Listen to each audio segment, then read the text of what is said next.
en étais-je? Ah oui, je me rappelle bien. Mais est-ce que nos transports sont prêts pour continuer cette chevauchée? Ah oui, ils sont là. Donc on y va en selle, camarades. Et le troisième pilier, oh là là, les dépenses. Soyons honnêtes, dans cette société de consommation en masse, notre cerveau est constamment sollicité pour acheter. Mais bon sang, mes amis, n'est-ce pas vrai qu'on a cette habitude d'acheter des tas de choses qu'on va utiliser peut-être une ou deux fois et qui finalement vont attraper la poussière sur un placard quelque part dans notre maison, dans la cave. On ne va jamais plus sortir cet objet et finalement, 5, 10, 15, 20, 30 ans plus tard, on appelle Emmaüs qui vient prendre toutes les choses qu'on a achetées, peut-être même très chères, qui ne nous ont jamais vraiment servi. Il y a quelques années, j'ai aidé mes parents à déménager pour la première fois depuis 30 ans. Et mes parents ne sont pas des personnes très dispendieuses. Mais j'étais quand même étonné, et mes parents aussi, de voir jusqu'à quel point après 40 ans de mariage, les choses s'accumulent et plein de choses qu'on avait achetées et dont on s'était servi peut-être au maximum une ou deux fois. Donc, ceux qui gèrent super bien leurs finances, jusqu'à devenir peut-être même très riches, sont très sérieux en ce qui concerne l'analyse de chaque dépense. Ce que je pourrais vous conseiller, c'est tout simplement l'une des meilleures méthodes du monde. Avant chaque dépense, ça aussi c'est vraiment important comme les médicaments, vous voyez, de vrais besoins absolus, différez le plus possible chaque dépense. Et ce que vous verrez, c'est que la majorité des choses que vous voulez acheter par impulsion dans cette société de consommation de masse, quelques jours, quelques semaines plus tard, vous n'êtes plus excité comme une puce à la pensée d'avoir un autre objet dont vous n'allez sans doute pas vraiment vous servir, comme j'ai déjà dit.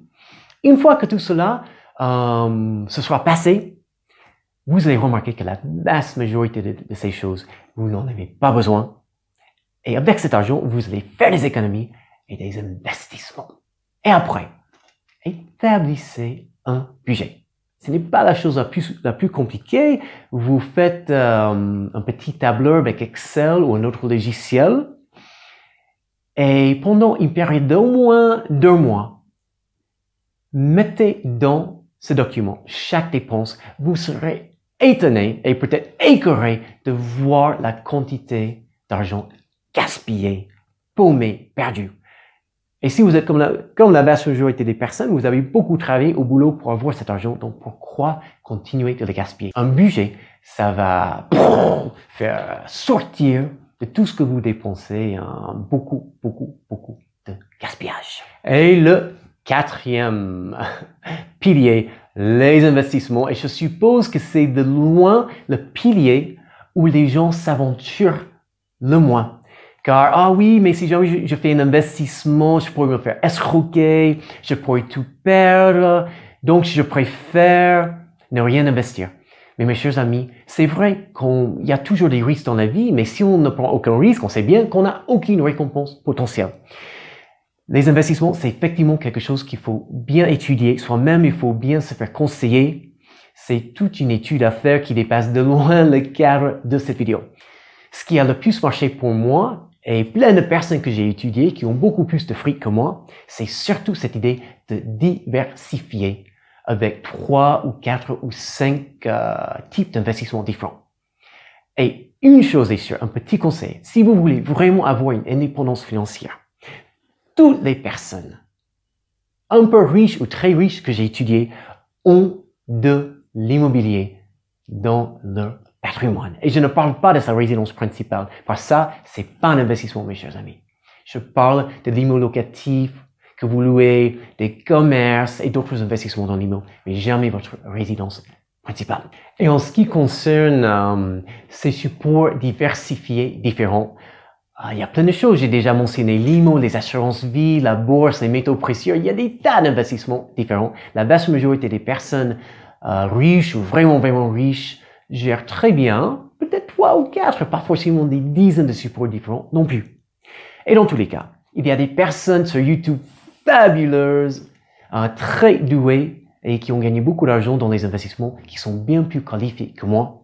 Donc, je vous conseille de les trouver par mots-clés et de faire vos propres études sur l'argent pour commencer à faire des investissements avec des retours qui vont au moins dépasser chaque année l'inflation de 3%.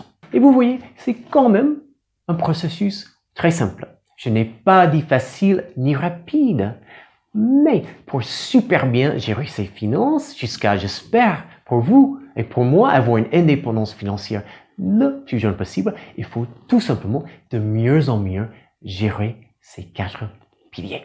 Et comme d'hab, c'est tout simplement une question de continuellement améliorer nos habitudes. Et vous vous dites peut-être que c'est trop difficile.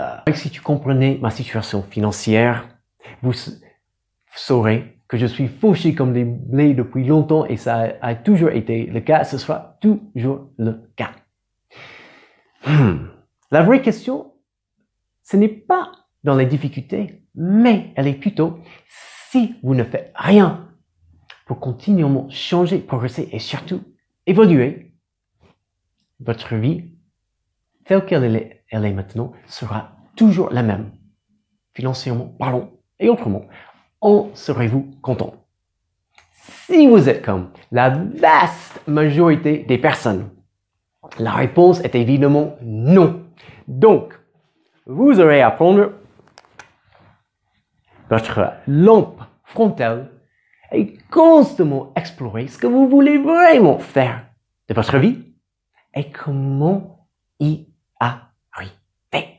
La remise en question bien ciblée, c'est tout simplement utiliser positivement le temps qui va inexorablement s'écouler de toute façon. Donc pourquoi ne pas le remplir d'une vie où notre situation financière nous permet de faire tout ce qu'on veut raisonnablement faire pour nous-mêmes, nos proches et pour tous ceux qu'on veut impacter positivement.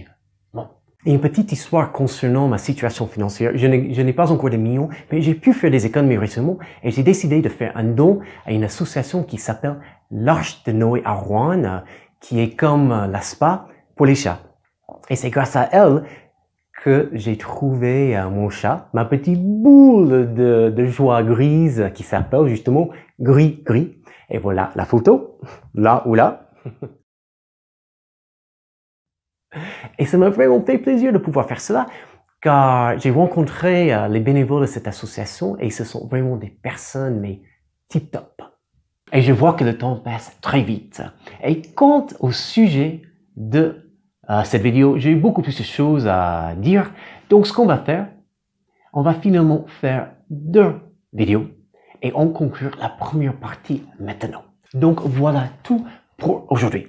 J'espère sincèrement que tout ce qu'on a partagé vous aidera à beaucoup mieux gérer vos finances pour un jour et le plus tôt possible avoir une vraie indépendance financière bien avant l'âge de la retraite pour vraiment super bien vivre votre 3e âge et pour ne jamais être obligé de compter sur la Sécu ou d'autres personnes qui vous aident pendant votre vieillesse car vous avez une situation financière vraiment précaire.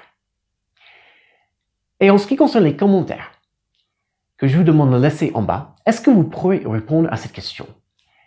Concernant ces 4 piliers, lesquels allez-vous travailler en premier?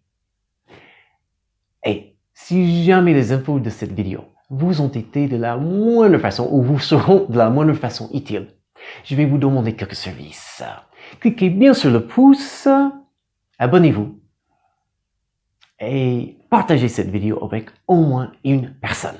Donc, je vous souhaite une fabuleuse journée et pourquoi pas la meilleure de votre vie. À tout de suite pour la suite. See you soon. Ciao!